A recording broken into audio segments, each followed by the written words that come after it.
जय श्री सीताराम। समस्त ज्योतिष प्रेमियों को मेरा राम राम। प्रिय दर्शकों, आज हम आ पहुंचे हैं लेकर के एक नया कार्यक्रम।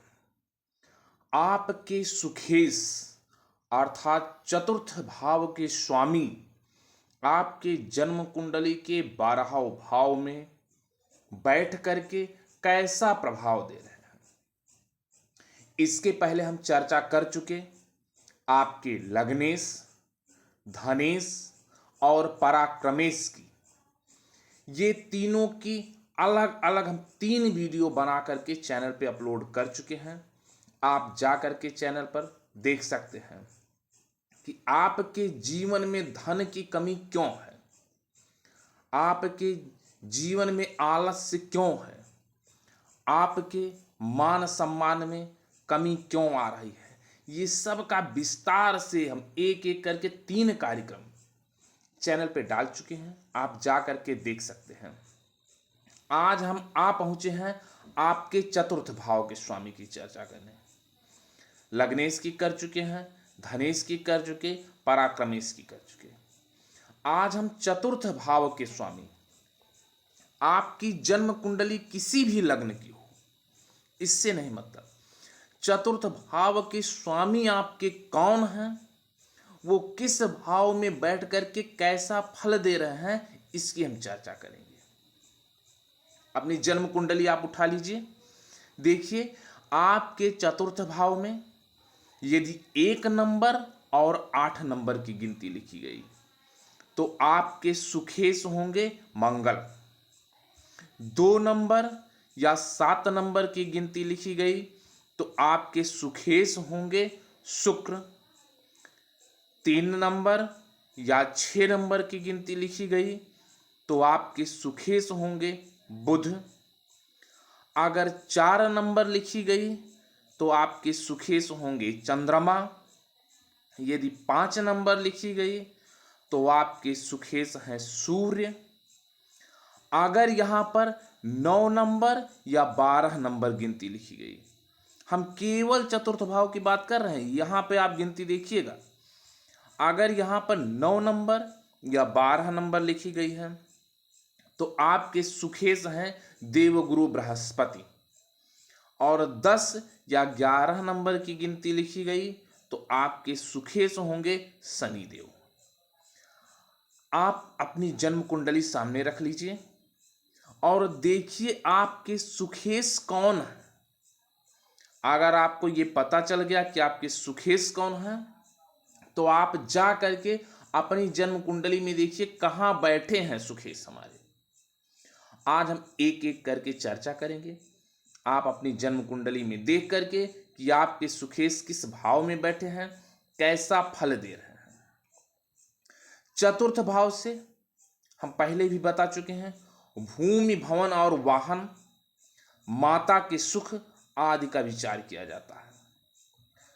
चतुर्थ भाव में अगर कोई शुभ ग्रह है, चतुर्थेश आपके बली हैं, तो आपको भूमि, भवन, वाहन का पर्याप्त मात्रा में सुख मिलेगा। आपको माता के सुख में कभी कमी नहीं होने पाएगी। लेकिन यदि चतुर्थ भाव में आपके कोई पाप ग्रह बैठा हुआ है, चतुर्थेश आपके किसी तरह से कमजोर हैं, 6, 8, 12 भाव में बैठे हुए हैं या किसी पाप ग्रह से दृष्ट हैं, तो आपके जीवन में सुखों की वो कमी कर देंगे। किस भाव में बैठ करके कैसा फल दे रहे हैं सुखेश, इसकी चर्चा हम विस्तार से प्रारंभ करें। उससे पहले आप लोगों से कहना चाहूँगा, अगर चैनल पर आप नए हैं तो चैनल को सब्सक्राइब कीजिए। आपको वीडियो पसंद आए तो वीडियो को लाइक कीजिए, अपने अन्य मित्रों के पास इस कार्यक्रम को शेयर कीजिए, उनके भी ज्ञान में वृद्धि करवाइए। चलिए हम प्रारंभ कर लेते हैं। सबसे पहले प्रथम भाव से, अगर आपके सुखेश लग्न में आकर के बैठ जाएं, लग्न का मतलब प्रथम भाव में आकर के बैठ गए। अब प्रथम भाव में बैठ करके क्या करेंगे, आपको कैसा फल देंगे, देखिएगा। प्रथम भाव हम स्वयं हैं। प्रथम भाव से हमारे बारे में विचार किया जाता है। तो अगर हमारे सुखेश आकर के प्रथम भाव में बैठे तो वो हमको यशस्वी, विद्वान और पितृ स्नेही बना देते हैं, पितृधन का त्यागी भी बना देंगे, हमारे जीवन में रोगों की कमी कर देंगे, अर्थात हमको रोग विहीन बना देंगे। अच्छी बात है, सुखेश आकर के लग्न में बैठे तो रोग विहीन बना दिए हमको विद्वान और यशस्वी बना देंगे, पितृ स्नेही बना देंगे और पितृधन का त्यागी बना देंगे।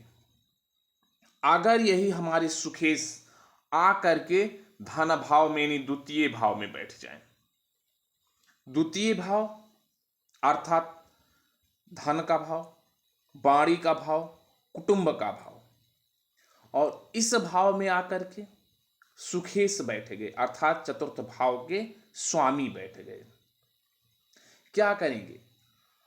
हम अपने द्वारा अर्जित धन से, स्वार्जित धन से पिता को सुख देंगे। हम पिता पालक कह सकते हैं, हम पिता पालक हो जाएंगे। अगर हमारी जन्म कुंडली में सुखेश हमारे यानी चतुर्थ भाव के स्वामी आकर के द्वितीय भाव में बैठ गए तो क्या करेंगे?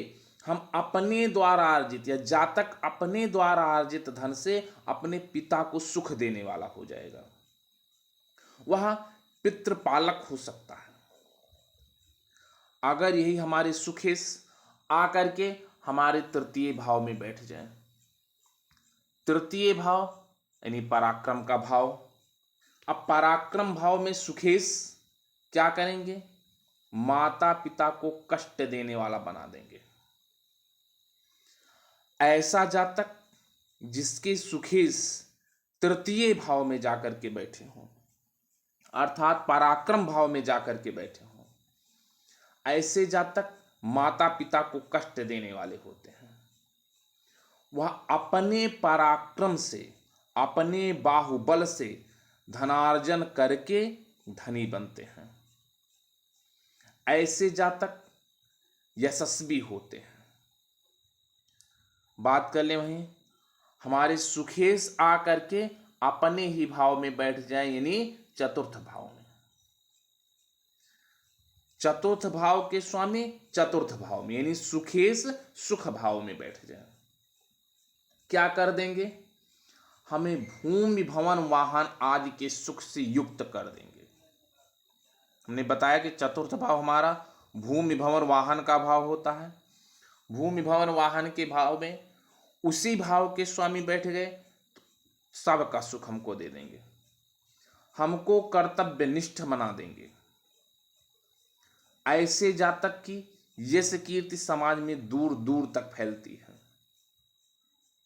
यदि हम बात कर लें चतुर्थ भाव के स्वामी आकर के पंचम भाव में बैठ जाएं, चतुर्थ भाव के स्वामी पंचम भाव में यदि बैठ गए, क्या कर बैठेंगे? जातक को उत्तम संतति वाला बना देंगे। पंचम भाव को संतान का भाव भी हमने कहा था। पंचम भाव से संतान का विचार किया जाता है। तो अगर सुखेश आके पंचम भाव में बैठ गए तो हमको उत्तम संतति युक्त बना देंगे, मतलब हमारी संतान बहुत ही उत्तम स्वभाव के, उत्तम विचारों के, उत्तम प्रवृत्ति के होंगे। ऐसा जातक यशस्वी होता है, धन धान्य की उसके जीवन में कमी नहीं होने पाती है। ऐसे जातक समाज में सम्मानित होते हैं। ऐसे जातक धार्मिक प्रवृत्ति वाले होते हैं। अर्थात यानी आपके सुखेश आकर के पंचम भाव में बैठ गए तो धर्म कर्म में आपकी रुचि बढ़ जाएगी। बात कर ले हम छठे भाव की। छठे भाव को रोग, रिपु और ऋण का भाव कहते हैं। अगर सुखेश यानी चतुर्थ भाव के स्वामी आकर के छठे भाव में बैठ जाएं, क्या कर देंगे? जातक को धन संचयी बनाएंगे।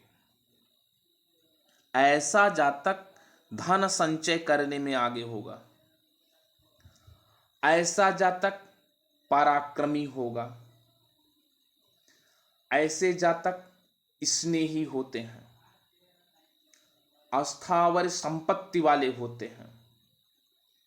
लेकिन ऐसे जातक को गृह सुख की कमी हो जाती है।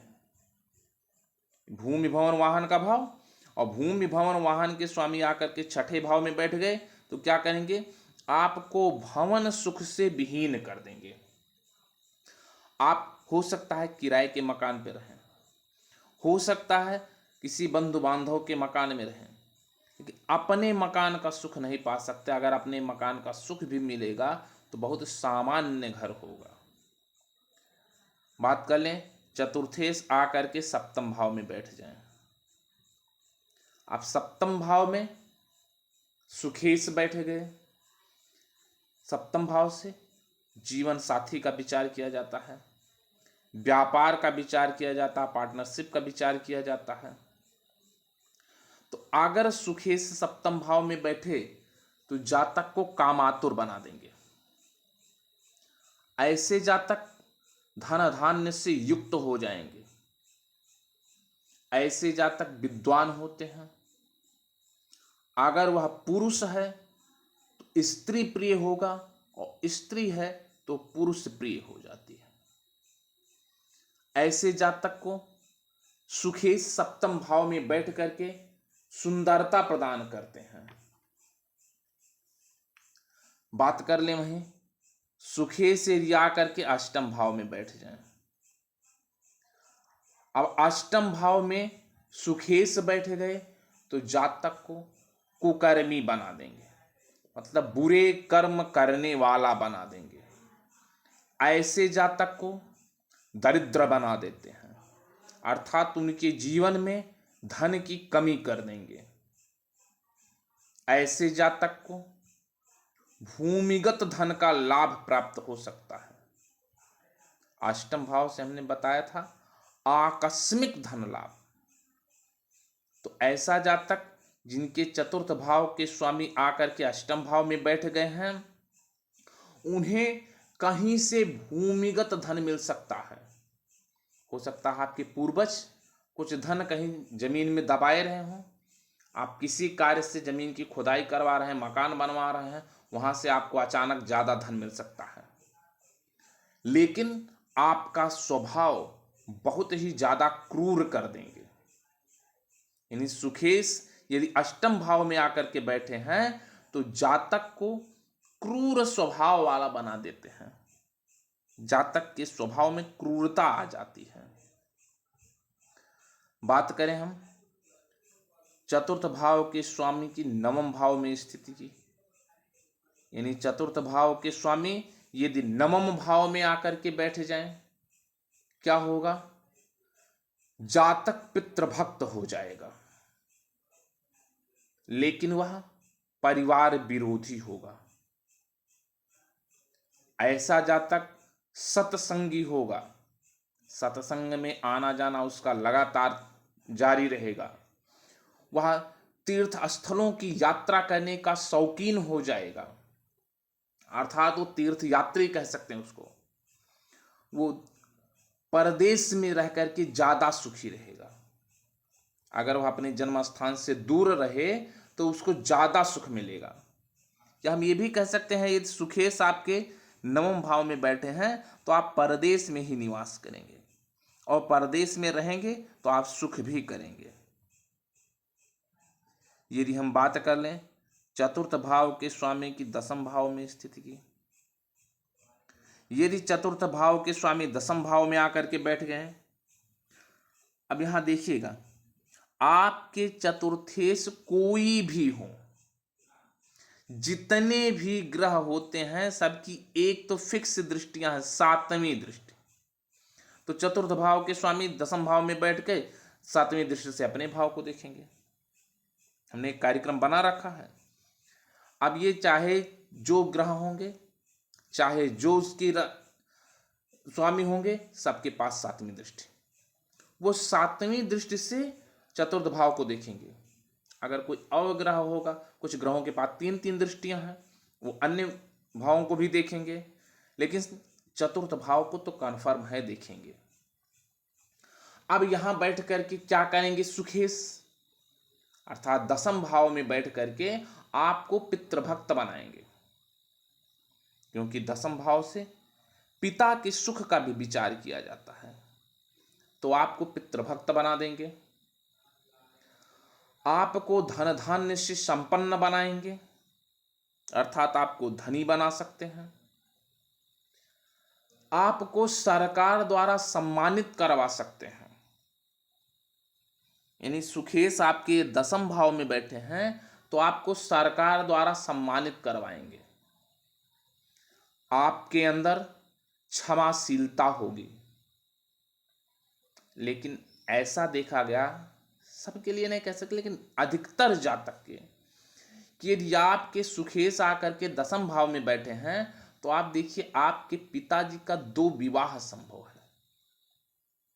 हो सकता है किसी कारणवश उनका 2 विवाह हुआ हो। ये देखा गया ज्यादातर जन्म पत्रिकाओं में कि सुखेश से दसम भाव में है तो जातक के पिता का 2 विवाह हुआ होता है। बात कर लें एकादश भाव की, यानी यदि सुखेश आकर के एकादश भाव में बैठ जाए, एकादश भाव यानी लाभ का भाव। हमने पिछले कार्यक्रमों में भी चर्चा कर दिया है कि कोई भी ग्रह आकर के एकादश भाव में बैठ जाए तो ज्यादातर वह लाभ देने का प्रयास करते हैं, क्योंकि यह लाभ का भाव है। एकादश भाव को लाभ का भाव कहते हैं, और सुखेश आकर के लाभ भाव में बैठ जाएंगे तो जातक को विद्वान बनाएंगे, धन धान्य से युक्त बनाएंगे। ऐसा जातक गुणी और दीर्घायु होता है।